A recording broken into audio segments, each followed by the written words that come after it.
அனைவருக்கும் வணக்கம். I'm sorry, please forgive me. Thank you, I love you. I'm sorry, please forgive me. Thank you, I love you. I'm sorry, please forgive me.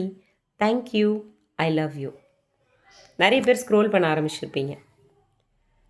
So நான் இப்போ ரிப்பீட்டடாக செஞ்ச இந்த ஒரு விஷயம் உங்களுக்கு மேபி போர் அடிச்சிருக்கலாம். இல்லை இது என்னடா சொன்னதையே திரும்ப திரும்ப சொல்கிறாங்க அப்படின்ட்டு டக்குன்னு நீங்கள் அடுத்த வீடியோக்கு போயிருப்பீங்க. ஸோ உங்கள் எல்லார்கிட்டையும் ஒரு சின்ன விஷயம் ஷேர் பண்ணிக்கணும் அப்படின்னு நினைக்கிறேன். நீங்கள் சின்ன வயசில் ஸ்கூல் போகும்போது படிக்க ஆரம்பித்த காலகட்டத்தில் நீங்கள் எழுத்துக்களை கற்றுக்கும்போது ஒரே முறை அந்த எழுத்துக்களை எழுதி கற்றுக்கிட்டீங்களா, ப்ராக்டிஸ் பண்ணிட்டீங்களா, அது உங்கள் மைண்டில் ஸ்டோர் பண்ணிட்டீங்களா அப்படின்னு கேட்டால் கண்டிப்பாக இல்லை. எத்தனை முறை எழுதியிருப்போம். ஆல்ஃபபெட்ஸாக இருக்கட்டும், உயிரெழுத்துக்கள், மெய் எழுத்துக்கள், வாய்ப்பாடு எல்லாம் திரும்ப திரும்ப திரும்ப திரும்ப நம்ம ரிப்பீட்டடாக சொல்கிறதுனால மட்டும்தான் நம்மளோட மனசில் அது பதிஞ்சிருக்கு. அன்கான்ஷியஸாக நம்மளுடைய இமோஷன் லெவலில் நம்ம நிறைய பிளாக்ஸோடவும் நெகட்டிவ் வைப்ரேஷனோடவும் இருக்கும். அதை கிளியர் பண்ணணும் அப்படின்னா repetition is very important. So நீங்கள் இந்த ஹோப்னோபோனோ ப்ராக்டிசஸ் ஜாயின் பண்ணுறேன் அப்படின்னு நிறைய பேர் ஜாயின் பண்ணியிருக்கீங்க என்னோடய குரூப்பில்.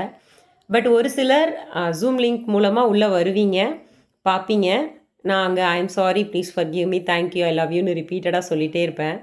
உங்களுக்கு போர் அடிச்சிரும். உடனே ஆஃப் பண்ணிவிட்டு வெளியில் போயிடுவீங்க. ஆக்சுவலாக அது இல்லை.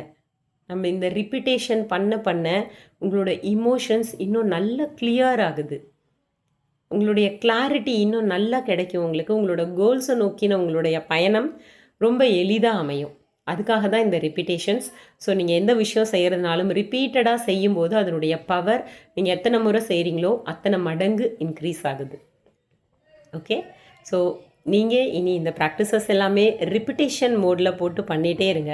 உங்கள் லைஃப்பில் நீங்கள் நினைக்கிற எல்லா கோல்ஸையும் ரிப்பீட்டடாக அச்சீவ் பண்ணிகிட்டே இருங்க. தேங்க்யூ.